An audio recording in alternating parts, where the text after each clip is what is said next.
I slept a little late on Saturday, not rising until 9 o'clock. I found Mom in the kitchen reading the paper as she enjoyed a cup of tea. Good morning, Mom. Morning, honey. How was the party?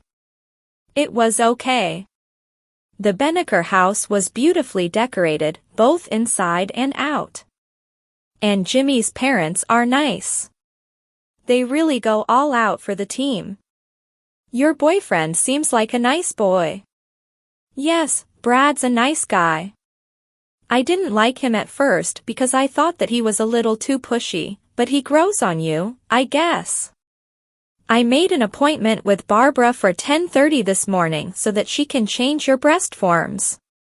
The new ones arrived a couple of weeks ago. Great. My chest has begun to itch quite a lot lately. You'd better eat something now so that you have time to get ready. Would you like an egg? Yes. And a piece of toast also. I poured a glass of OJ while Mom cooked my egg. She added a couple of pieces of bacon that she had cooked earlier and brought it to the table with the toast. Thanks, Mom. You're welcome, dear. I'm going up to take my bath. Don't spend too much time down here. Okay. I ate quickly and went up to bathe and get ready to leave for the theater. Mom came in when I had finished my bath and helped me to get dressed. I thought that I might get away without the corset today, but Mom insisted that I dress normally. Of course, normal for me was a skirt or dress that was so tight that I could barely walk, and shoes with 4-inch heels. We arrived at the theater a few minutes before 10:30. I noticed on the board by the stage entrance that the company would assemble at noon, so we would have to hurry to avoid being seen by any early arrivals. Marge and Barbara were playing cards as usual when we entered the makeup room. We spent several minutes in greeting each other, and Marge poured each of us a cup of tea as Barbara retrieved the things that she would need to work on me. We visited as she worked. Barbara said, I saw each of the episodes that you did. They were great, hon. I agree, Marge added. It's a shame that they canceled the series. The episodes were really starting to get interesting. Barbara had removed one of the faux breasts and handed it to Marge for cleaning. She immediately began working on the other side. Oliver is kind of cute. Did you date? No. While we were there it was all work. Between the work on the series and the homework assignments, I didn't have much time for anything else. Mom and Carol spent most of their time looking at condos, and then furnishing the one that we bought. Marge stopped what she was doing. You bought a condo in California? Mom nodded. Yes. It's lovely. We found a great place that's convenient to all of the studios.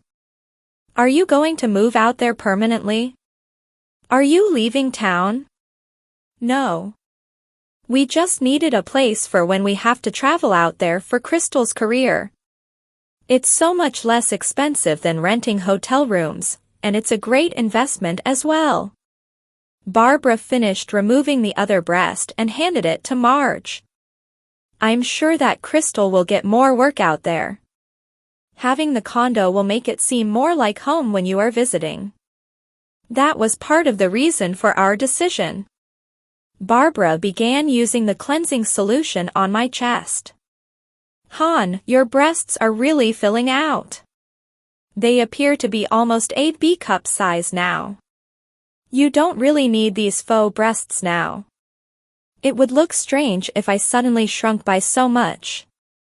Let's use the new small size to return me to a 36C. It will be enough of a relief just returning to where I started.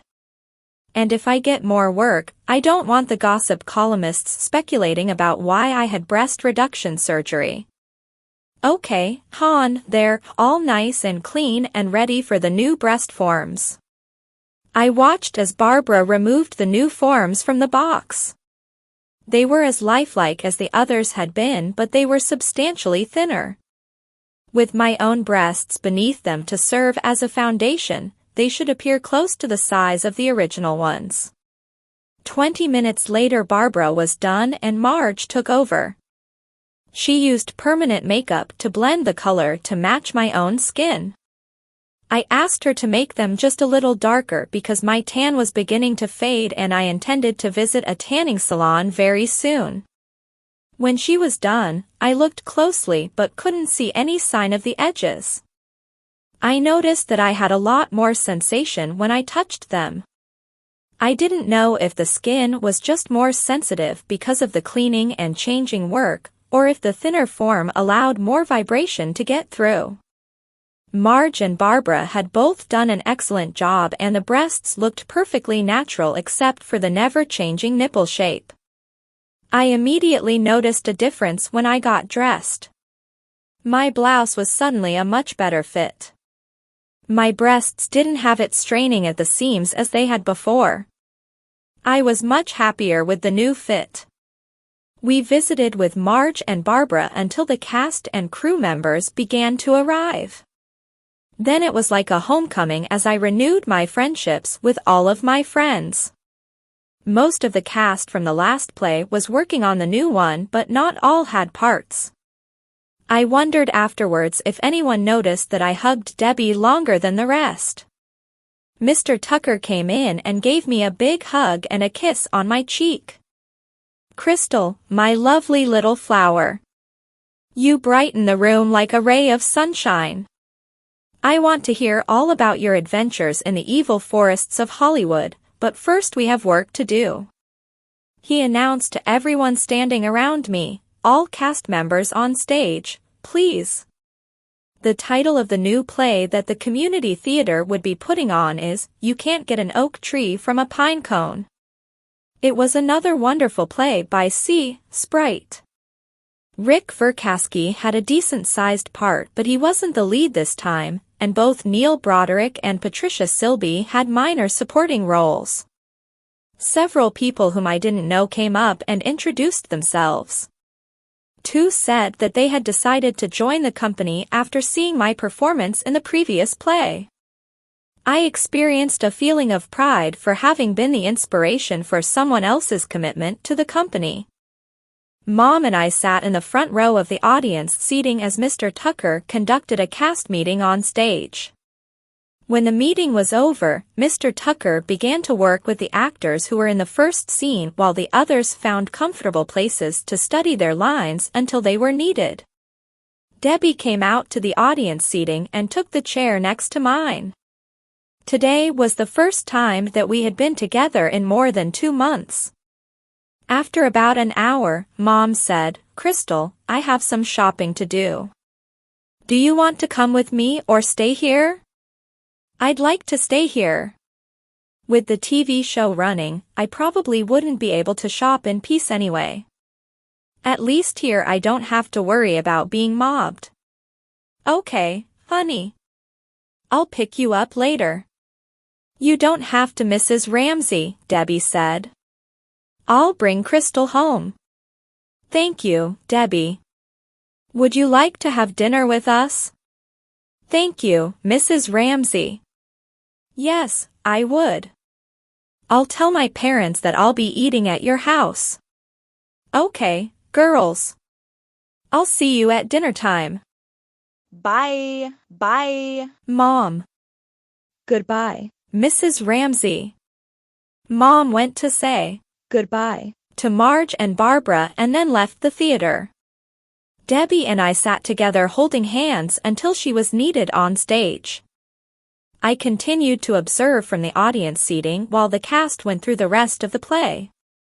When they had completed a full run-through, Mr. Tucker came and sat down in the chair next to mine while the cast took a break.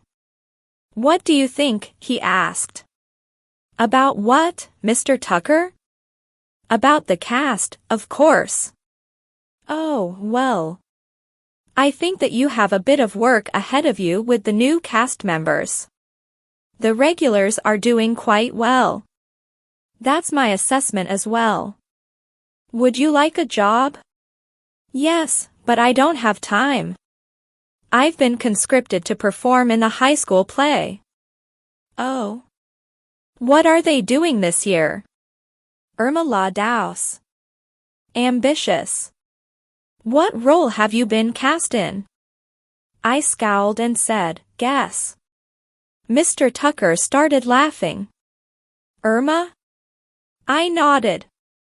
Mr. Tucker laughed again, from virgin to bride to prostitute in 6 months. Quite a progression of roles. I smiled a little, and then I giggled. I hadn't thought of it that way. There doesn't seem to be anywhere left to go. Au contraire, ma petite. There's a whole world of roles waiting just for you. You haven't even begun to scratch the surface. Variety is good. You don't want to get typecast.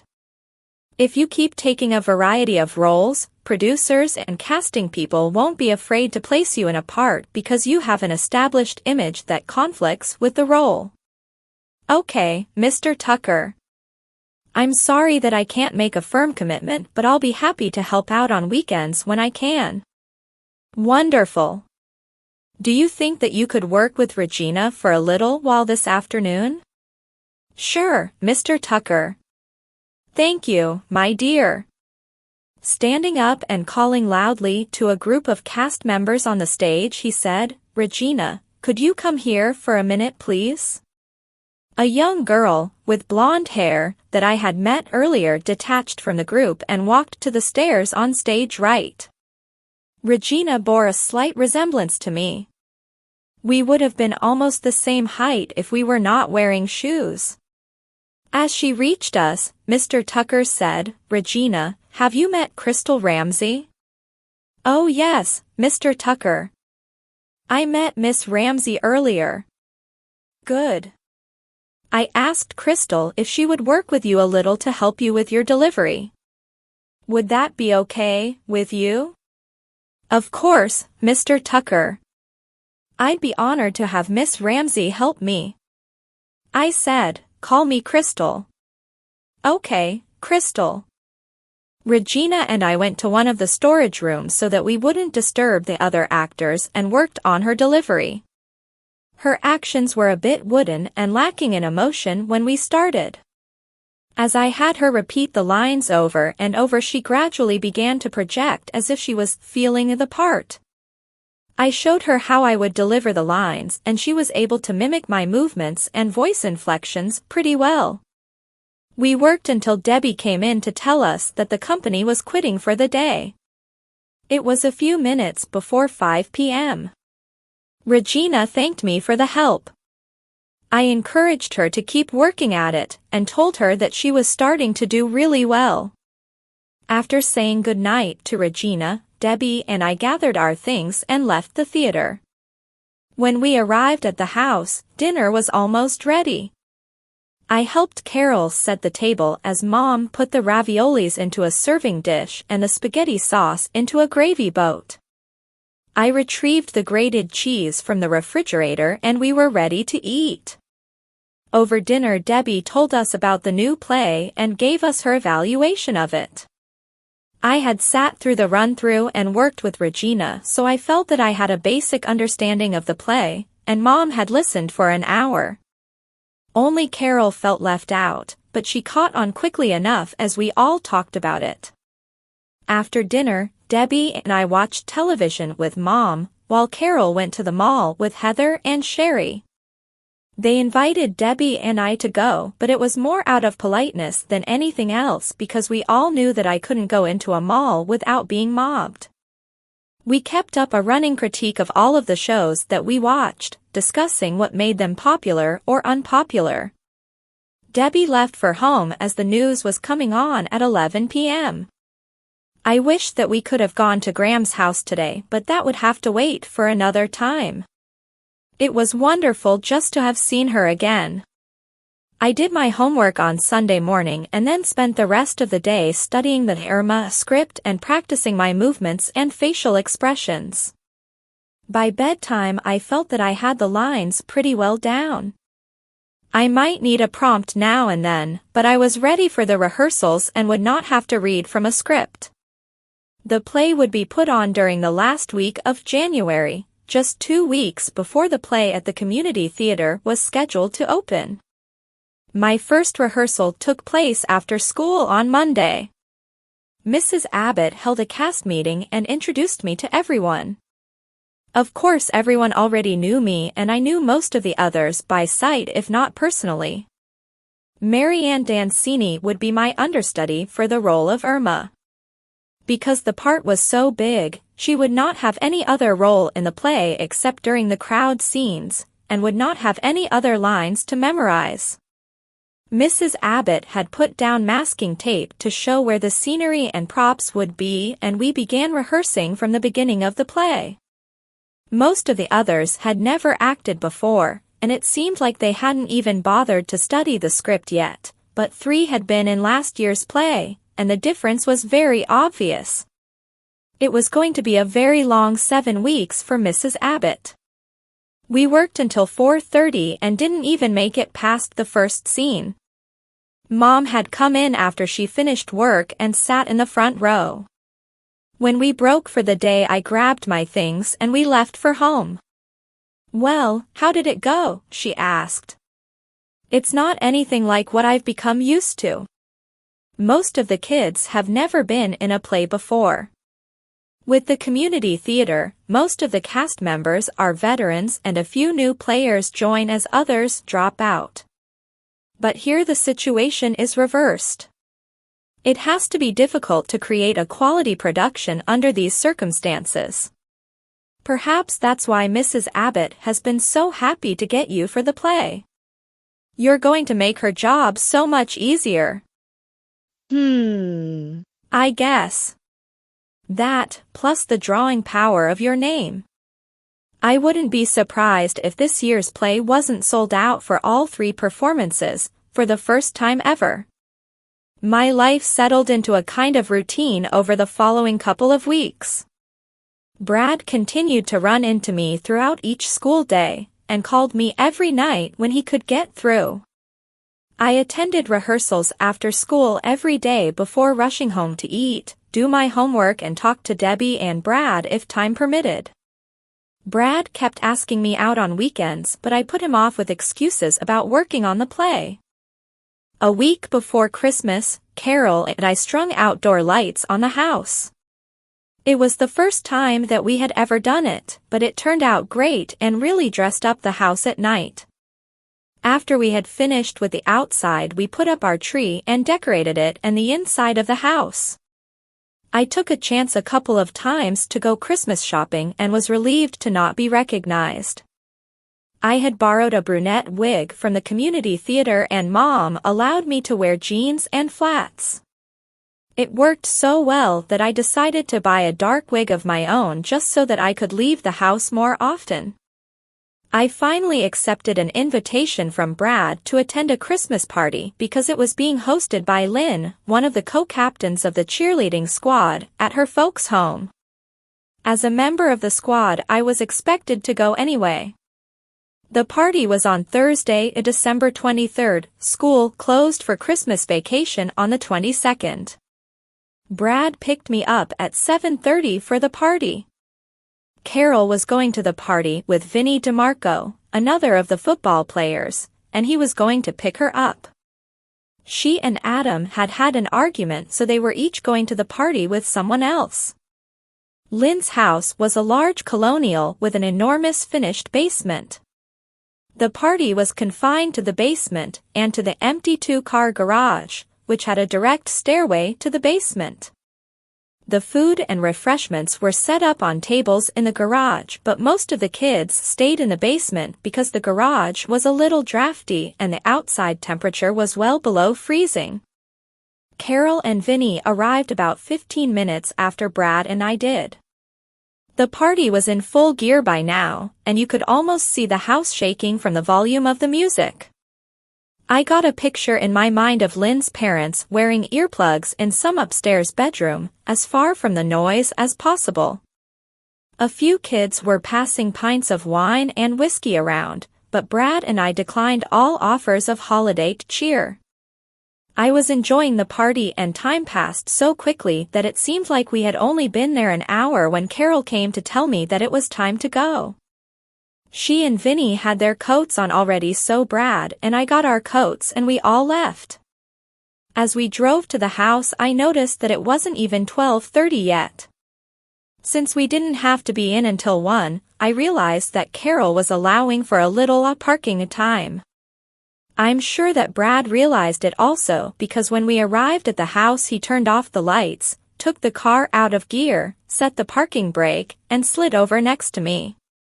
For the next half hour we played the game in the front seats of the 4x4. As he assaulted my mouth with his tongue, he would try to use his left hand to explore new territories. I had the advantage because I had 2 hands free where his right arm was being used to hold me against him. I let him feel my breasts a couple of times, but I always pulled his hand away after a couple of seconds so that he didn't begin to think of it as a permanent privilege that had been granted. And a couple of times I had to take his hand off of my leg. The impossibly tight skirt was actually an advantage here because there was no way that he could easily get his hand where he wanted to put it. While the kissing, and the rest, made my heart beat a little faster, nothing down below stirred. The medication that I was taking was obviously doing its job. I knew that Brad was stirred up though. He was panting, and probably would have been sweating but for the cold temperature. The car's heater was pouring out a small amount of heat, but Brad was the one really warming the car, and the windows were all steamed up. When I noticed that the dashboard clock indicated that it was a few minutes before 1, I started to push Brad away. He slowly got the idea that it was time to stop, and relaxed his attacks. If he had wanted to continue, there was no way that I could stop him. His strength was incredible compared to mine. He moved away from me and I used a tissue to wipe off what little remained of my lipstick. I took a fresh tissue and wiped his face a little also. He always smiled when I did that. He said, if you didn't wear that war paint, you wouldn't have to clean it off me. A girl can't go out to a party without lipstick on. It would give the other girls too much ammunition, and she would be the center of gossip. You'd be beautiful without it. Thank you, but I'd look a lot plainer without it. You'll just have to suffer through having me wipe your face off after we kiss. I think that I can put up with that. Crystal, you've never been to my house. Would you like to come for Christmas dinner? I thought for a few seconds about how to respond. Christmas is always an important time for families. My family would want me to be with them for Christmas, but thank you for the invitation. I understand. Can I stop by your house after dinner then? Okay. How about 4 o'clock or so? Great. It's a date. I heard a car door slam and saw Vinny hurry around to open Carol's door, so Brad and I got out. I should say that Brad got out and then came around and lifted me out of the car. As usual, he carried me to the front door. If the neighbors didn't know me, some of them might think that I was a paraplegic since Brad always carried me to the door. We kissed again for a few seconds and then Carol and I went in after saying goodnight to the boys. As we put our coats away and climbed the stairs, I whispered to Carol, how did it go with Vinny? Going to see him again? Maybe. He's a nice guy. I'll have to see if Adam apologizes. How did it go with Brad? Okay. He invited me to Christmas dinner at his house, but I told him that I had to be here for dinner, so he asked if he could come over afterwards. I said okay, so he'll be over around 4 o'clock. Wow, cries. Sounds like he's really getting serious. Just because he wants to come over on Christmas? No, because he invited you to dinner on Christmas. Christmas dinner is usually a family meal. A guy usually only invites someone that he's serious about. Of course everybody already knew that he was stuck on you. Brad's nice, but I think you're reading too much into it. Oh. Yeah. We'll see. The next day was Christmas Eve, and it was, as always, the busiest day of the year in our house. We had last-minute shopping to do, mostly for groceries, and then we had presents to wrap. After supper we started preparing the foods for our Christmas dinner. We would prepare the stuffing for the turkey so that it could be put into the oven early the next morning. We also made the pumpkin and apple pies that were a part of our traditional meal. Before going to bed, Mom gave Carol and me a bottle of bright red nail polish and asked us to do our nails with it before going to sleep. She said that the red color was Christmassy. After my nails were dry, I went to bed, and I slept very soundly after such a hard day's work. I woke up refreshed and excited on Christmas morning. When I arrived downstairs, I found that Mom was already working on the turkey. Stuffing the bird is a one-person job, so I started making breakfast while she worked. The oven was already on and almost up to temperature. The bacon was out because Mom always laid several strips over the turkey for flavoring and basting as it cooked. I took a pan and cooked up half a dozen pieces. As I drained the fat off and placed the strips on a paper towel to remove the excess, Mom put the bird into the oven and set the timer. Then I made some toast and eggs as she sat down to relax. Carol came in just as we were starting to eat. "Merry Christmas, Mom." "Merry Christmas," cries. Mom said, "Merry Christmas, dear." I said, "Merry Christmas, sis." The pan is still warm and the bacon is cooked. Great, I'm famished. Carol cooked her egg and toast and then joined us at the table. Did you look outside? We got a little snow during the night. It looks like about 2 inches. Mom said, I didn't notice. A light snowfall always makes it look pretty during the holidays as long as you don't have to drive in it. Speaking of which, your father is coming to dinner today. Carol and I both stopped eating and looked at her. He called a couple of days ago and asked if he could come. He behaved last time, so I agreed on the condition that he arrive cold sober. He promised that he would. Carol said, "Is he coming alone?" He didn't ask if he could bring a guest, so I would guess that he will be coming alone. I told him that we will be eating around 1. I said, "What time is Aunt Jessica coming?" Her usual time, probably around 11.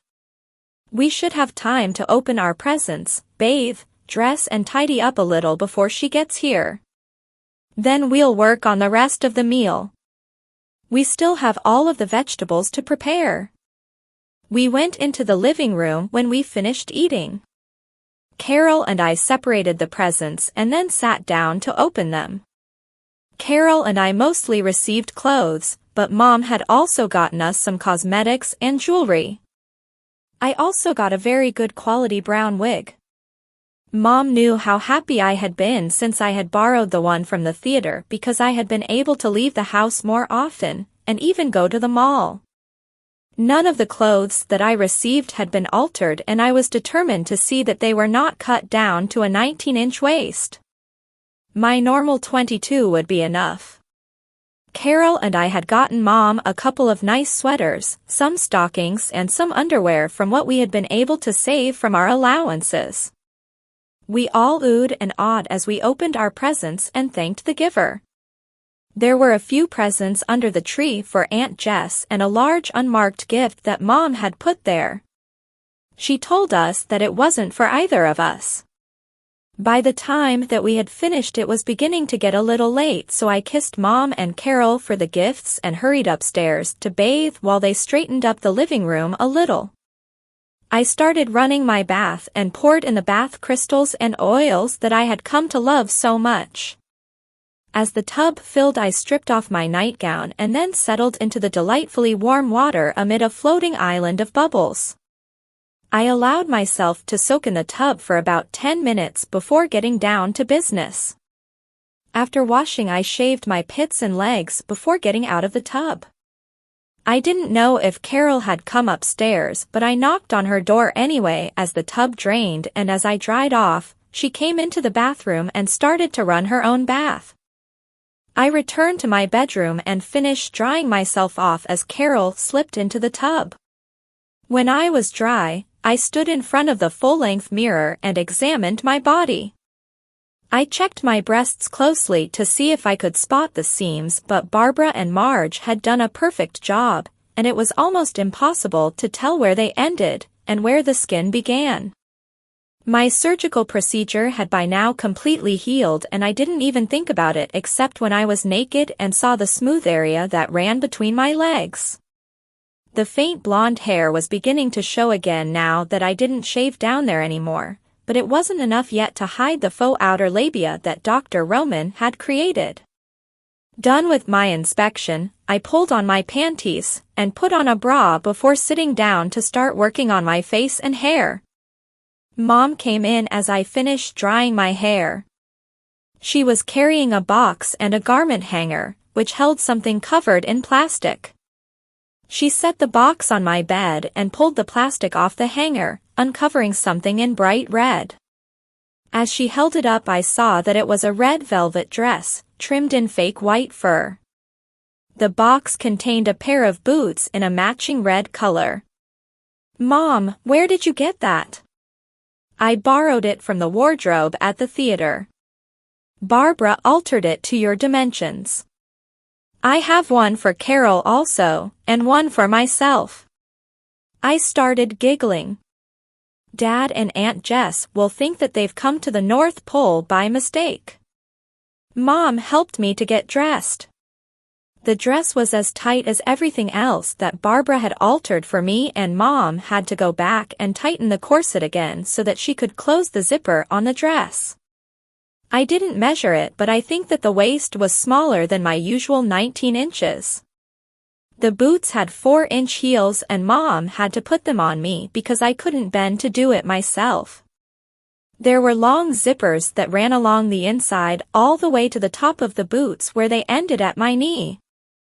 Carol came in and started laughing as soon as she spotted me. I let her laugh herself out and then told her that Mom had an outfit for her too. I sat back down to work on my makeup as Mom went to help Carol get dressed. As I worked, I noticed the bright red polish on my nails and realized the reason for Mom's request last night. The color matched the costume perfectly. When I was done, I went into Carol's room. She was all dressed and working on her hair. "Carol, you look wonderful. Just like a Christmas elf." I feel a little silly. "Why?" "It's just a costume. It's like the Rockets wear in New York City for their annual Christmas show. Except that they don't wear tight skirts because they have to dance. I can't even raise my leg 2 inches." "Me too. I think that Barbara got carried away. She made my dress as tight as yours, except for the waist. And my feet are going to be killing me by the end of the day. I'm not used to wearing 4-inch heels every day like you are." As I helped Carol with her hair, Mom came in. She was dressed like us and was carrying several red caps like the one that Santa is always pictured in. They were red velvet, trimmed with more of the fake white fur, and had a large ball of the fur at the pointed end. We used bobby pins to hold them in place. When we were all ready, we went downstairs. We tidied up the living room quickly. It wasn't bad because we had only cleaned it a couple of days ago. Then we went into the kitchen to work on the vegetables for dinner. I worked on cleaning and slicing the mushrooms as Carol worked on the cauliflower and string beans. Mom put the sweet potatoes in to bake and began work on the white cream sauce for the cauliflower. The front doorbell interrupted our work and all three of us went to answer the door, feeling sure that it was Aunt Jess. It was. Aunt Jessica stepped in from the bright sunlight and blinked her eyes to get used to the lower light levels. Then she blinked again when she realized what we were wearing. Oh, my God. You all look like Santa's elves. I didn't know that it was a costume party. I would have dressed also. We all giggled. Carol was getting into it now too. Mom said, "It's not a costume party, Jess." I was able to borrow a few costumes from the theater, so I took advantage of the offer. Yours is upstairs in my bedroom. What? Really? Come help me dress. While Mom and Aunt Jess went upstairs, Carol and I returned to the kitchen. It was getting late and we still had some cooking to do. After adding the spices, we put the mushrooms in the oven to cook. The cauliflower and beans were set to boil on two of the top burners as I removed the sweet potatoes from the oven and peeled them carefully, because they were so hot, so that I could mash them for the casserole as Carol finished the white cream sauce. While we waited for the rest of the meal to finish cooking, we set the dining room table. Mom and Aunt Jess came down from the bedroom, giggling like teenagers. Aunt Jess said, "Crystal, I don't know how you do it."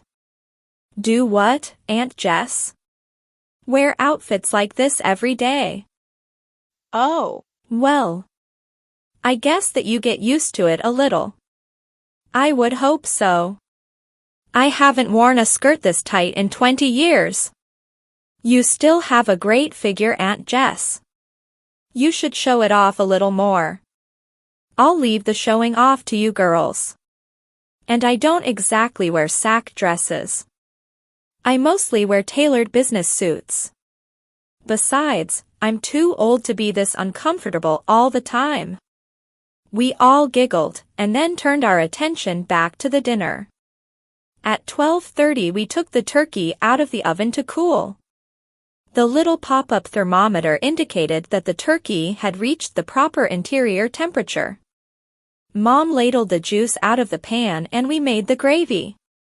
We were almost ready to sit down when the doorbell rang again. Carol and I went to the door, figuring that it was Dad. When we opened the door, Santa Claus greeted us.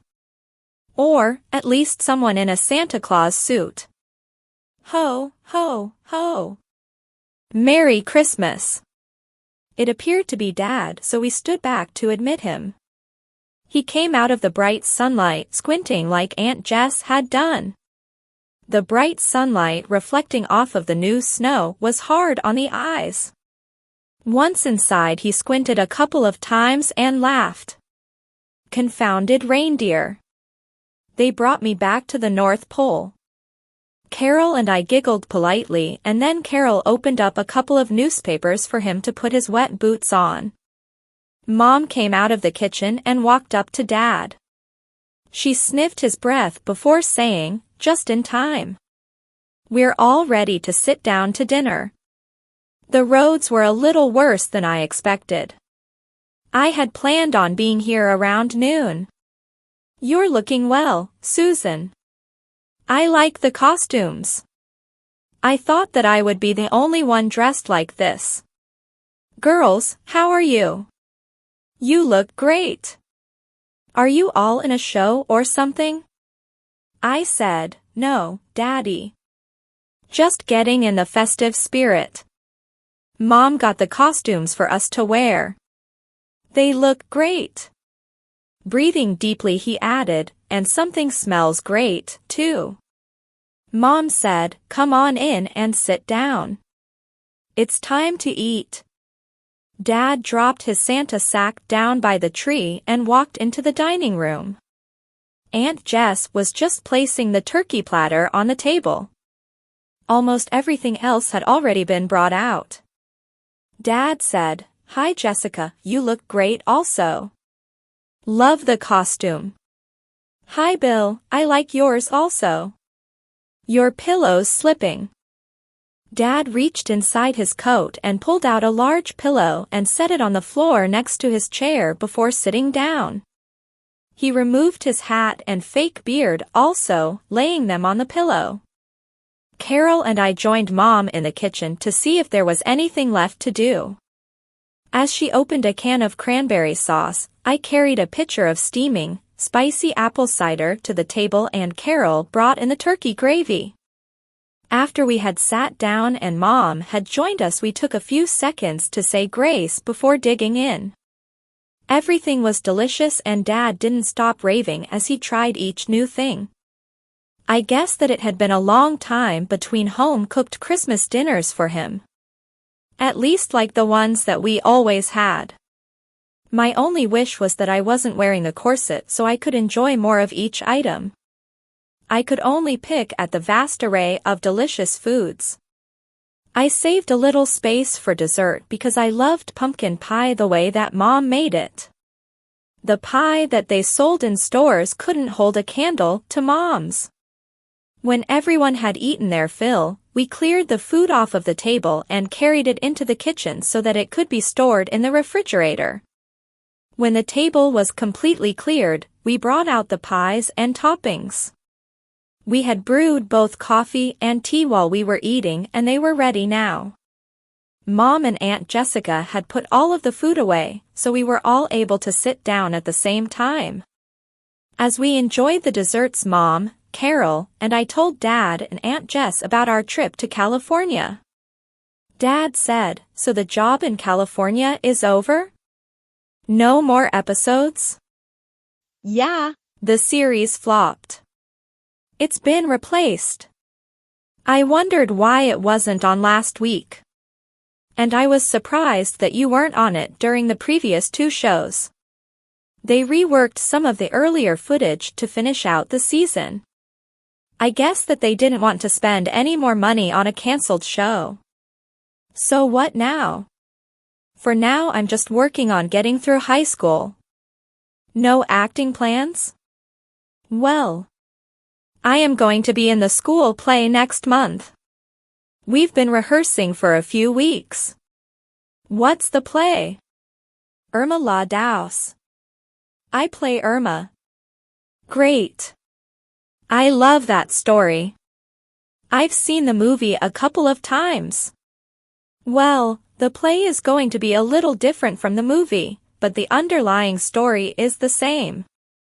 How's the scholarship fund progressing?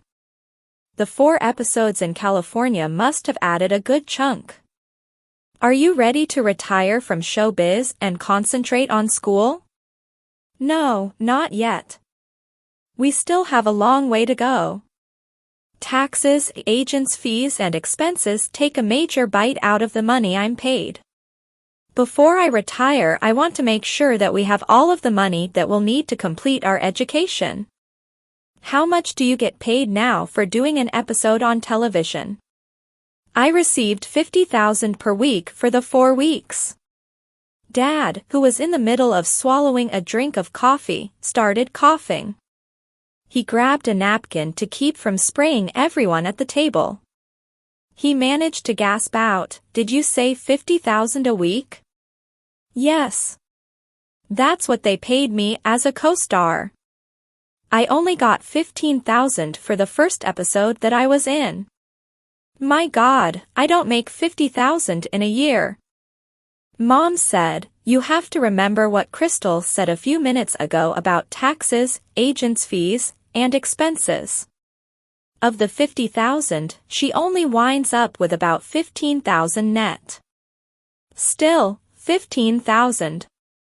You know, you're gonna need a good tax lawyer. I know a guy who specializes in that stuff." Already taken care of, Mom said. We hired an accounting firm while we were in California. They'll see that Crystal gets every deduction that she is legally entitled to. Oh, great. Looks like you have matters well in hand. Susan, your pumpkin pie is as delicious as ever. I haven't had as good a piece of pie since we separated. Thank you, Bill. Grandmother's recipe has always been a favorite of mine also. If everyone is eating, I have a couple of things for the girls.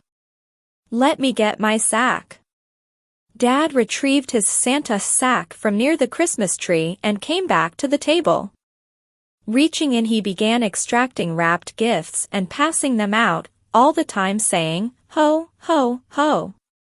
Carol and I got 2 presents, Mom got one, and he even had one for Aunt Jess. We opened the gifts as Dad beamed. Carol got a pair of leather slacks and a pullover sweater. Mom got a jacket and matching skirt set. Aunt Jess found several beautiful scarves and a pair of leather gloves. I had held back, fearing what I would see when I opened it up. What if it was a boy's suit jacket or something like that? I slowly pulled the tape off without ripping the paper and slid the box out. Everyone watched as I opened the box. I pulled back the tissue paper and found a beautiful, white leather skirt. I was speechless and I felt my eyes becoming moist. This was a real indication that Dad had accepted my current identity. I jumped up and rushed over to Dad and gave him a big kiss on his cheek. He hugged me back and said, "Like it, honey?" "It's wonderful, Daddy." "Thank you." "You didn't open the other one." I went back to my seat and opened the other gift. It turned out to be a beautiful peignoir. I jumped up again and ran over to Dad and jumped into his lap and kissed him again. He hugged me and I would swear that he seemed about to cry also. Mom said, "We have something for you also, Bill." That seemed to sober the mood a little. Mom went and retrieved the large package that we had seen under the tree earlier.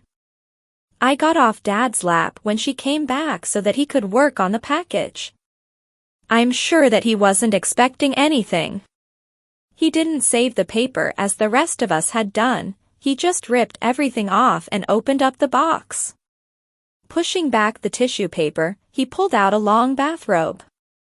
It was heavy and very soft. A pair of slippers fell to the floor as the bathrobe opened. "Well, Susan, you still know what I like." "It's terrific, and I see that you remember what kind of slippers I like also." "Thank you." "You're welcome, Bill. We're glad that you like it. And thank you for the wonderful presents." Carol, Aunt Jess, and I all echoed the sentiment. "You're most welcome. I know that this doesn't make up for the years of absence, but I had to start somewhere. Thanks for letting me come today and to be part of a family again, if only for a day. I've spent too many Christmas days sitting alone in my apartment. You don't know what it meant to me when you said that I could come today. Mom said, "We're glad that you were able to join us this year. Why don't you go relax in the living room while we clean up?" As Dad went into the living room, we cleared the table off and cleaned up the kitchen. When everything was cleaned and put away, we joined him. Dad wanted to know more about the television series, and then we talked about the upcoming school play.